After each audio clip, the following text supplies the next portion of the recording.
PSC learning में आपका warm welcome करती हूँ। जो भी लोग मेरा ये वीडियो देख रहे हैं, पहले डिस्क्रिप्शन बॉक्स में जाके PDF को डाउनलोड कर लें, जिससे आपको बेटर तरीके से मेरा ये वीडियो समझ में आ सके। आज का ये जो मेरा वीडियो है वो MSMEs के रिलीफ पैकेजेस के ऊपर बेस्ड है, रिलीफ पैकेजेस के ऊपर फोकस्ड है, जो हाल ही में हमारे फाइनेंस मिनिस्टर ने अनाउंस किया है। हम सभी जानते हैं due to this pandemic situation हमारी बिजनेस ऑपरेशंस पर काफ़ी इम्पैक्ट आया है, काफ़ी बैड इम्पैक्ट आया है। इसी सिचुएशन को कॉप अप करने के लिए ऑनरेबल प्राइम मिनिस्टर ने कुछ यहाँ पर रिलीफ पैकेजेस अनाउंस किए हैं, जिनको डे बाई डे हमारे फाइनेंस मिनिस्टर डिटेल में डिस्कस करते हैं। मैं यहाँ पर MSMEs के उन्हीं रिलीफ पैकेजेस के बारे में बात करूँगी। जो भी फ्रेंड्स ये जो भी इंफॉर्मेशंस हैं वो WhatsApp, media, twitters, LinkedIn, Facebook, even news में सर्कुलेट हो रही हैं, सभी को इनके बारे में नॉलेज है। लेकिन मैं इस इंफॉर्मेशन को थोड़ा सिंप्लीफाइड वे में लेकर आई हूँ। जो भी मेरे फ्रेंड्स, क्लाइंट और मेरे स्टूडेंट्स इसको देख रहे हैं, मेरा इंटेंशन ये है कि उनको क्लियर और क्रिस्टल क्लियर इन्फॉर्मेशन मिले। First of all I am very very thankful to the honourable prime minister, जिन्होंने Atmanirbhar Bharat self reliant India को इनिशिएट किया है, मेक इन इंडिया को बूस्ट किया है। MSMEs के लिए कुछ रिलीफ पैकेजेस अभी अनाउंस हुए हैं, आज मैं उनको डिस्कस करूँगी। एक एक करके सारे पॉइंट्स मैं यहाँ पर कवर करूँगी। हावेवर हमारी जो फाइनेंस मिनिस्टर हैं उन्होंने काफ़ी सारे रिलीफ्स को कवर अप किया है, लेकिन आज का मेरा ये जो वीडियो है, जो मेन है, उसमें मैं MSMEs के relief packages, funding related relief, दूसरा टैक्सेशन रिलेटेड रिलीफ, तीसरा अदर मेजर्स को डिस्कस करूँगी। अपार्ट फ्रॉम दैट मैं कोई दूसरी रिलीफ आज डिस्कस नहीं करने वाली हूँ। सबसे पहले माइक्रो स्मॉल मीडियम एंटरप्राइजेस का मीनिंग क्या होता है, हम ये सीख लेते हैं, ये समझ लेते हैं। पहले हमारी माइक्रो स्मॉल मीडियम एंटरप्राइजेस की डेफिनेशन अलग हुआ करती थी, बट हाल ही के अनाउंसमेंट्स में इनकी कवरेज को बढ़ा दिया है। इन शॉर्ट, अभी तक वो ऑर्गेनाइजेशंस जो MSMEs में कवर नहीं होती थी, अब वो भी MSMEs में कवर होके इन रिलीफ्स के बेनिफिट को एंजॉय कर सकते हैं। ओल्ड में हमारे लिए मैन्युफैक्चरिंग यूनिट और सर्विस के लिए अलग क्राइटेरियाज थे, एंड इन्वेस्टमेंट जो न्यू आया है उसमें हमने मैन्युफैक्चरिंग और सर्विस को एक साथ मर्ज कर दिया है। मतलब मैन्युफैक्चरिंग और सर्विसेज के टर्नओवर के इन्वेस्टमेंट में कोई डिफरेंसेस यहाँ पर नहीं रहेंगे। दोनों ही टर्नओवर और इन्वेस्टमेंट दोनों ही सिमिलर रहेंगे manufacturing as well as the service industries के लिए। सबसे पहला micro small and medium enterprises, यहाँ पर क्या कवरेज रहेगी वो हम देख लेते हैं। माइक्रो मीडियम और स्मॉल एंटरप्राइजेस मतलब जिसको हिंदी में बोलते हैं सूक्ष्म, लघु एवं मध्यम उपक्रम या मीडियम एंटरप्राइजेस। अगर आपके मैन्युफैक्चरिंग यूनिट में इन्वेस्टमेंट किस चीज़ में, प्लांट एंड मशीनरी में इन्वेस्टमेंट अप टू 25 लाख तक है, तो आपको क्या माना जाएगा, माइक्रो एंटरप्राइजेस कंसीडर किया जाएगा। और अगर आप सर्विस सेक्टर से बिलोंग करते हैं, तो अगर आपका इन्वेस्टमेंट प्लांट एंड मशीनरी में अप टू 10 लाख रुपीज़ है, तो आपको माइक्रो की तरह कंसीडर किया जाएगा। अगर आपके इन्वेस्टमेंट 5 करोड़ तक है, मैन्युफैक्चरिंग में 2 करोड़ तक है, सर्विस इंडस्ट्रीज़ में तो आपको स्मॉल की तरह ट्रीट किया जाता था। अगर आपके मीडियम में 10 करोड़ तक इन्वेस्टमेंट है और सर्विस में 5 करोड़ तक के इन्वेस्टमेंट है, तो इसको मीडियम में ट्रीट किया जाता था। इसी तरीके से न्यू स्ट्रक्चर्स में कुछ चेंजेस किए हैं। न्यू स्ट्रक्चर्स में investment, whether it is manufacturing or service industries, investment up to 1 crore तक का होना चाहिए, टर्नओवर 5 करोड़ का रिफ्लेक्ट होना चाहिए। अगर मैं स्मॉल की बात करूँ तो अप टू 10 करोड़ और अप टू 50 करोड़, और अगर मैं मीडियम की बात करूँ तो अप टू 20 करोड़ और अप टू 100 करोड़ तक का टर्नओवर होना चाहिए। ये हमारा इन शॉर्ट आज की डेट में, जहाँ पर पहले 5 करोड़ तक की इन्वेस्टमेंट कंपनीज़ को ही MSMEs में कवर किया जाता था, 10 करोड़ तक की MSMEs को कवर किया जाता था, अब 20 करोड़ तक की MSMEs को हम इस डेफिनेशन में कवर कर रहे हैं। मतलब इसमें रिमेनिंग जो MSME जो ऑर्गेनाइजेशंस MSME की डेफिनेशन में नहीं आती थी, अब वो भी MSMEs की डेफिनेशन में आने लगी है। आज के इस वीडियो में मैं इन्हीं MSMEs को क्या रिलीफ प्रोवाइड किए हैं और किस तरीके से ये रिलीफ उनके लिए यूज़फुल होंगे, वो मैं आज आपके साथ डिस्कस करूंगी। मेरे इस वीडियो को मैंने 3 पार्ट में डिवाइड कर दिया है। पहला फंडिंग रिलेटेड रिलीफ, दूसरा अदर लिक्विडिटी मेजर्स और तीसरा टैक्सेशन रिलीफ। तो 1 बाय 1 करके हम ये सारा डिस्कस कर लेते हैं।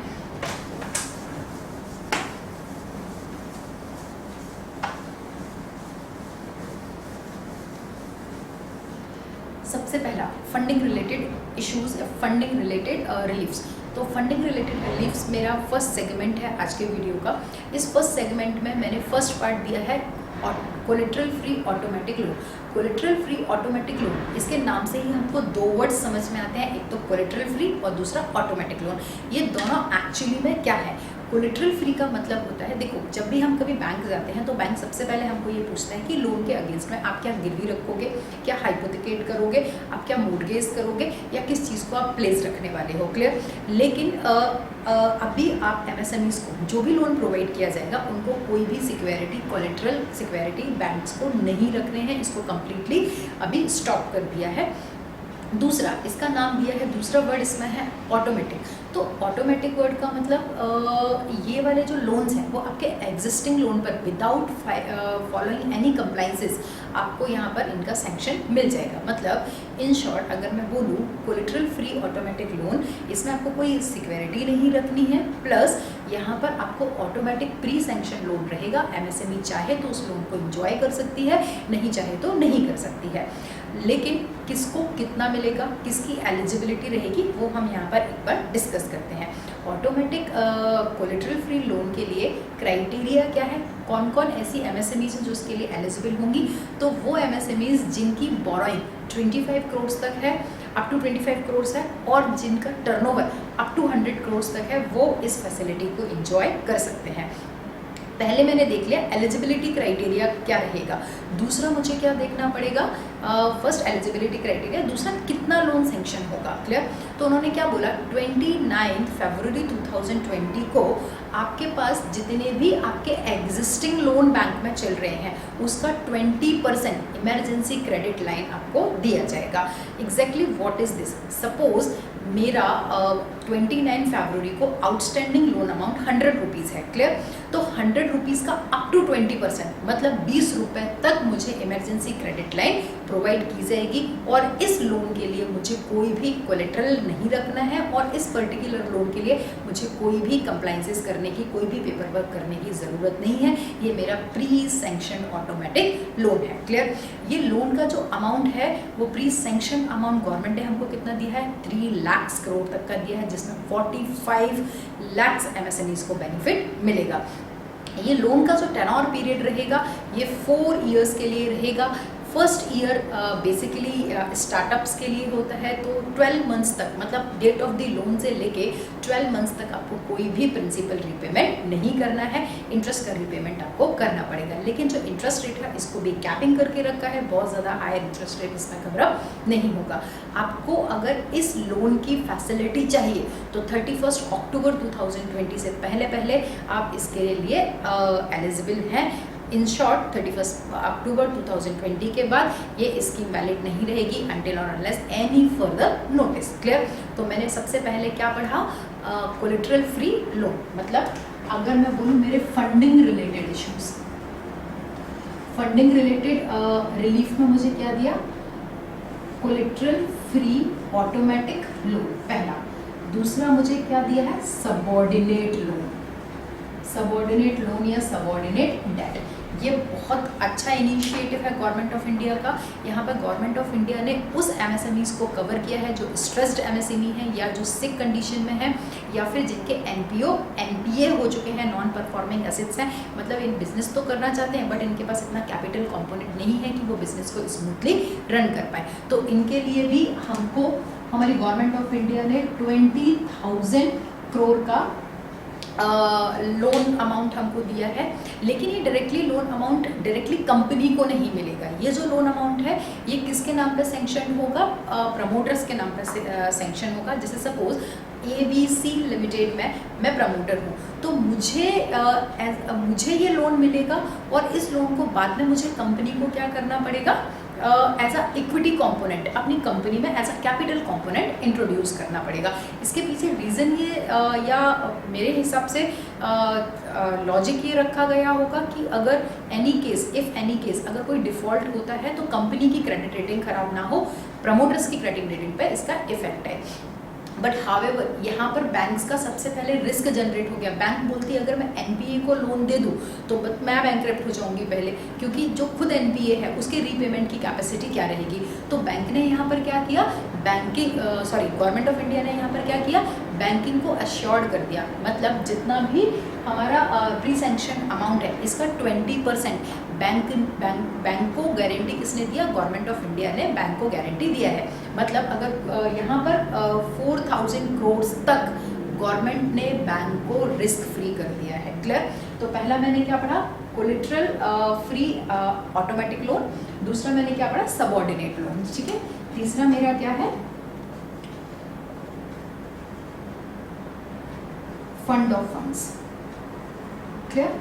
Fund of funds, I don't know कि ये कितना कितना यूजफुल रहेगा, कितना बेनिफिट प्रोवाइड करेगा, बट फिर भी इसके फीचर्स क्या है? 50,000 करोड़ तक का हमको फंड्स ऑफ फंड्स का सैंक्शंस अमाउंट है, मतलब गवर्नमेंट ऑफ इंडिया 50,000 करोड़ तक फंड्स ऑफ फंड्स देगी। बेसिकली ये उन MSMEs के लिए है जो आज की डेट में अच्छा बिजनेस कर रही हैं, या इनके अंदर अगर और कैपिटल इंट्रोड्यूस किया जाए तो ये अच्छा बिजनेस रन कर सकते हैं। मतलब ये फंड्स हम एक्सपेंशन के लिए या फर्दर बिजनेस को ग्रोथ करने के लिए इस फंड्स को यूज़ कर सकते हैं। यहाँ पर जो फंड का स्ट्रक्चर रहेगा वो दो तरीके से रहेगा, पहला प्राइमरी फंड्स और दूसरा secondary funds. Government of India ने 10,000 करोड़ का कॉर्पस फंड इनके लिए सेटअप किया है और 40,000 करोड़ उनको सेकेंडरी फंड्स के थ्रू जनरेट करना पड़ेगा। क्लियर? सो ये फंड्स ऑफ फंड्स का टोटल कवरेज था। यहाँ पर फंडिंग हमको ये 3 तरीके से फंडिंग रिलीफ हमको अवेल की है। पहला कोलेटरल, दूसरा NPS के लिए और तीसरा ऐसी ऑर्गेनाइजेशंस जो वेलबींग है, जो अच्छा काम कर रहे हैं और जिनको एक्सपेंशन के लिए पैसा चाहिए, वो हमने यहाँ पर कवर अप किया है। क्लियर? अब आते हैं हम लोग हमारे अदर मेजर्स इश्यूज़ के ऊपर। अदर मेजर इश्यूज़ में क्या रहेगा? लिक्विडिटी मेजर्स क्या रहेंगे? अदर लिक्विडिटी इश्यूज़ में देखो, गवर्नमेंट ने हमको पैसा दे दिया, हमने प्रोडक्शन भी चालू कर दिया। क्लियर? गवर्नमेंट ने पैसा दे दिया, प्रोडक्शन स्टार्ट हो गया, लेकिन अब इस बने हुए प्रोडक्ट को बेचूं किधर? क्योंकि मुझे प्रॉफिट्स तो तभी आएंगे, मैं लोन का रीपेमेंट तो तब कर पाऊंगी जब मेरे पास प्रॉफिट्स आएंगे, और जब मेरे पास प्रॉफिट्स कब आएंगे? जब मैं इस मार्केट में अपने प्रोडक्ट को सेल कर पाऊंगी। तो सेल्फ रिलायंट इंडिया, आत्मनिर्भर भारत, क्लियर, इसके लिए हमको हमारे लोकल प्रोडक्ट्स को क्या करना पड़ेगा? प्रमोट करना पड़ेगा। तो सबसे पहला इनिशिएट, सबसे अच्छा इनिशिएट तो यही लिया गया कि अप टू 200 करोड़ तक के ग्लोबल टेंडर्स को डिसअलाउ कर दिया, सस्पेंड कर दिया। What is exactly it is? So पहले क्या होता था, अगर गवर्नमेंट ऑफ इंडिया का कोई भी टेंडर लगता था तो उसमें अदर कंट्रीज़ के पार्टिसिपेशंस भी रहते थे, लेकिन अभी क्या किया है, अप टू 200 करोड़ तक के जो भी टेंडर्स लगेंगे उसमें इंडियन ऑर्गेनाइजेशंस के अलावा कोई बाहर का पार्टिसिपेट अलाउड नहीं रहेगा। इसका दूसरा मेन रीज़न ये था कि जब आउटसाइड इंडिया के लोग पार्टिसिपेट करते हैं तो उनकी टेक्नोलॉजीज़, उनकी मैन्युफैक्चरिंग कॉस्ट डेफिनेटली हमारी मैन्युफैक्चरिंग कॉस्ट से काफ़ी लोअर रहती है, उनके टेंडर्स काफ़ी चले जाते थे, जिससे इंडियन इंडस्ट्रीज इंसर्ट होती थी। तो उनको fair competition fair competition face नहीं करना पड़े, इसलिए हमने फॉरेन कंपनीज के कंपैरिजन में इस 200 करोड़ को डिसअलाउ कर दिया। पहला। दूसरा क्या था कि चलो हमें मार्केट में भी मार्केट से हमको ये डिसअलाउ वगैरह हो गया, ये एक चीज़ हो गई। दूसरा ये था कि पहले प्रोडक्शन के लिए रॉ मटेरियल्स वगैरह वगैरह हमको मिल जाया करते थे, लाइक ट्रेड फेयर, एग्जीबिशंस वगैरह वगैरह के थ्रू, जो अभी पॉसिबल नहीं है बिकॉज अभी सोशल डिस्टेंसिंग है, लॉकडाउन्स हैं। तो क्या मतलब किस तरीके से हम ट्रेड फेयर्स और एग्जीबिशंस को कंडक्ट करेंगे? तो हमारे जो ट्रेड फेयर्स और जो एग्जीबिशंस थे उनको रिप्लेस किसके थ्रू कर दिया? ई मार्केट लिंकेज के थ्रू हमने उसको रिप्लेस कर दिया। मतलब अभी हमारा एक तरीके का ई मार्केट पोर्टल रहेगा जिस पर जाके हम हमारे ऑर्डर्स को B2B कम्युनिकेट, B2B ट्रांजेक्शन्स हम लोग हमारा कर सकते हैं। दूसरा, ई मार्केट लिंकेज के लिए इन्हेंस्ड ट्रांजेक्शन बेस्ड फंडिंग भी अरेंज किया। इन्हेंस्ड बेस्ड ट्रांजेक्शन फंडिंग क्या होता है वो हम समझ लेते हैं। जैसे सपोज यहाँ पर ABC कंपनी है, ठीक है, और यहाँ पर XYZ कंपनी है, ठीक है। अब ये XYZ कंपनी ने ABC कंपनी को 100 करोड़ का ऑर्डर दिया, बराबर। तो ये जो 100 करोड़ का ऑर्डर किसको एग्जीक्यूट करना है? ABC कंपनी को। तो यहाँ पर इस ऑर्डर के अगेंस्ट भी हमको क्या मिल जाएगा? MSMEs को क्या मिल जाएगा? फंडिंग मिल जाएगा। क्लियर? सो इसको बोलते हैं ट्रांजेक्शन बेस्ड फंडिंग। पहला हमने क्या किया, अप टू 200 करोड़ तक क्या कर दिया? डिसअलाउ कर दिया ग्लोबल टेंडर्स को। दूसरा हमने क्या किया, ई मार्केट लिंकेज को कवर अप कर लिया, ठीक है। ई मार्केट लिंकेज में जो भी टेंडर्स आ रहे हैं उनको हमने क्या कर दिया, फंडिंग चालू कर दिया, मतलब हमने क्या किया, इनहेंस फंडिंग हमने इसमें कवर अप कर लिया, ठीक है। उसके बाद आते हैं हम अनपेड ड्यूज पे, मतलब गवर्नमेंट ऑफ इंडिया ने बोला कि जो भी टेंडर्स अभी एग्जिस्टिंग गवर्नमेंट ऑफ इंडिया के साथ चल रहे हैं या फिर किसी एमएसएमईज को गवर्नमेंट ऑफ इंडिया से कोई भी पैसा लेना है तो विद इन 1.5 मंथ्स 45 डेज के अंदर अंदर गवर्नमेंट ऑफ इंडिया वो फंड रिलीज करेगी, ठीक है। मतलब गवर्नमेंट ऑफ इंडिया के पास कुछ फंड एमएसएमईज का पड़ा है, गवर्नमेंट ऑफ इंडिया को 45 डेज के अंदर अंदर वो फंड एमएसएमईज को क्या करना पड़ेगा, रिलीज करना पड़ेगा, रिटर्न करना पड़ेगा, जिससे मार्केट में एमएसएमईज के पास लिक्विडिटी मेंटेन रह सके। क्लियर। इसके बाद आते हैं एम्प्लॉयज प्रोविडेंट फंड। वैसे तो काफ़ी सारे हाईलाइट्स हैं इसके, लेकिन मैंने सिर्फ एमएसएमईज को बेस पकड़ा है, इसलिए मैंने सिर्फ एम्प्लॉयर कॉन्ट्रीब्यूशन को यहाँ पे कवर किया है। एम्प्लॉयर कॉन्ट्रीब्यूशन पहले जो पीएफ में 12% जाता था, अभी वो 10% से 2% से रिड्यूस करके 2% से रिड्यूस करके उसको 10% कर दिया है। इससे हमको क्या हेल्प मिलेगा, जो अमाउंट है जो गवर्नमेंट के पास 12% जमा होता था पीएफ में, अब वो सिर्फ 10% जमा होगा, 2% की लिक्विडिटी हमको मिलेगी और ये 2% की लिक्विडिटी हमको 2500 करोड़ का लिक्विडिटी मार्केट में फ्लोट करा के जाएगा। इसके अलावा कॉन्ट्रैक्टर्स को जो गवर्नमेंट के साथ ऑन गोइंग कॉन्ट्रैक्ट्स चल रहे हैं उनके कंप्लीशन के लिए 6 मंथ का एक्सटेंशन पीरियड दे दिया है। मतलब अगर कोई भी कॉन्ट्रैक्ट आज फिनिश होने वाला था जो अभी तक नहीं हो पाया तो उसके लिए और 6 महीने का टाइम दे दिया है, 6 मंथ का एक्सटेंशन पीरियड है। दूसरा, कोई भी अगर पार्शियल बैंक गारंटी इन सब के लिए रखा है तो उसके रिलीज़ की भी बात की गई है। अब ये पार्शियल गारंटी रिलीज़ क्या है वो मैं थोड़ा यहाँ पर एक्सप्लेन कर देती हूँ आप लोगों को। पार्शियल रिलीज गारंटी है, जैसे सपोज कोई भी टेंडर आया, ठीक है, ये टेंडर 100 करोड़ का है, एबीसी कंपनी ने ये टेंडर लिया था, किसका, bank of India, government of India का। क्लियर। अब गवर्नमेंट ऑफ इंडिया क्या करती है, जब भी ऐसे टेंडर देती है तो कोई भी बैंक, ठीक है, इस टेंडर के अगेंस्ट क्या रखवाती है, वो एक बैंक गारंटी रखवाती है, बीजी रखवाती। क्लियर। ये 100 करोड़ का कॉन्ट्रैक्ट है, सपोज इसके लिए 20 लाख का बैंक गारंटी रखा है, तो यहाँ पर एबीसी लिमिटेड का 20 लाख का जो बैंक गारंटी है उस वजह से उसका फंड ब्लॉक हो रहा है। तो यहाँ पर ये जो बैंक गारंटी रखा है ना, इसका कुछ पार्ट, अभी तक उसके लिए कोई क्लियर नोटिफिकेशंस हमारे पास नहीं है, उसका कुछ पार्ट रिलीज कर दिया जाएगा, ठीक है। जैसे सपोज इस 20 का 10 लाख रिलीज कर दिया तो अल्टीमेटली ये 10 लाख लिक्विडिटी किसको मिलेगा, एमएसएमईज को वो लिक्विडिटी भी मिलने लगेगा। Clear. So other major issues में मैंने क्या देखा, सबसे पहले मैंने ग्लोबल टेंडर्स को अप टू 200 करोड़ तक क्या कर दिया, डिसअलाउ कर दिया।